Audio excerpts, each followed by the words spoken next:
നമസ്കാരം. റാഫ്റ്റോക്ക് ഫുട്ബോളിലേക്ക് എവർക്കും സ്വാഗതം.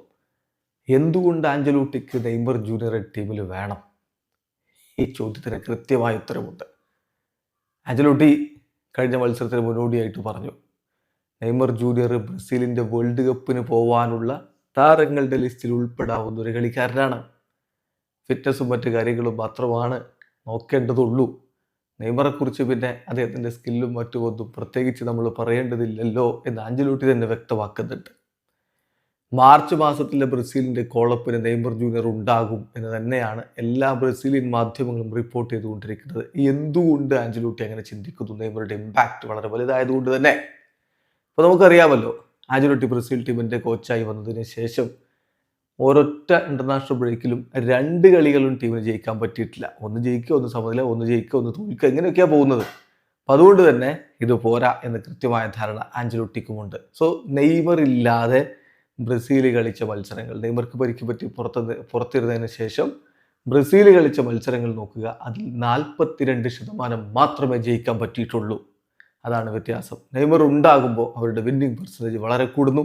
നെയ്മർ ഇല്ലെങ്കിൽ ടീമിൻ്റെ വിന്നിംഗ് പെർസെൻറ്റേജ് വളരെ താഴേക്ക് പോവുകയും ചെയ്തു. പിന്നെ ഈ ബ്രസീൽ ടീമിലെ പല താരങ്ങളും അവരുടെ ഐഡലായിട്ട് കാണുന്നയാളാണ് നെയ്മർ ജൂനിയർ. അതുകൊണ്ട് തന്നെ നെയ്മർ വേൾഡ് കപ്പിന് ടീമിൽ ഉണ്ടാവുക എന്നുള്ളത് അവർക്ക് മോട്ടിവേഷൻ നൽകാനും വളരെ ഇമ്പോർട്ടൻ്റ് ആണ്. ഇപ്പോൾ 2020 ശേഷമുള്ള ബ്രസീലിൻ്റെ കളികളുടെ കണക്ക് നോക്കിയാൽ ഏറ്റവും അധികം ഗോളുകൾ നേടിയിട്ടുള്ളത് നെയ്മർ ജൂനിയറാണ്.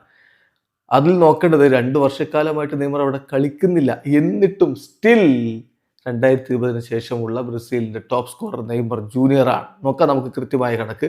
2021 മുതൽ 25 വരെയുള്ള ഈ ഘട്ടത്തിൽ ഏറ്റവും അധികം ഗോളുകൾ നേടിയിട്ടുള്ളത് നെയ്മറാണ്. 15 ഗോളുകൾ, അത് 25 കളികളിൽ നിന്നാണ്.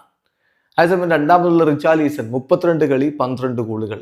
റാഫീഞ്ഞ 36 കളി 11 ഗോളുകൾ. ലൂക്കാസ് പക്വേറ്റ 47 കളി കളിച്ചു ആ കാലയളവിൽ, പക്ഷെ 10 ഗോളുകൾ. റോഡ്രിഗോ 33 കളികൾ 8 ഗോളുകൾ. വിനി ജൂനിയർ 43 കളികൾ 8 ഗോളുകൾ. മാർക്കിഞ്ഞോസ് ഡിഫൻഡറാണ്, പക്ഷെ അദ്ദേഹം അടുത്ത സ്ഥാനത്ത് അദ്ദേഹം ഉണ്ട് ഗോളടിയിൽ. അദ്ദേഹം 52 കളികൾ 5 ഗോളുകൾ. കാസമിറോ 33 കളികൾ 5 ഗോളുകൾ. എസ്റ്റവായോ വില്യൻ നോക്കുക, വളരെ കുറഞ്ഞ കളികളിൽ നിന്ന് 5 ഗോളുകളുമായിട്ട് അദ്ദേഹം നമ്മളെ വിസ്മയിപ്പിക്കുന്ന കാഴ്ചയെ നമ്മൾ കാണുന്നുണ്ട്.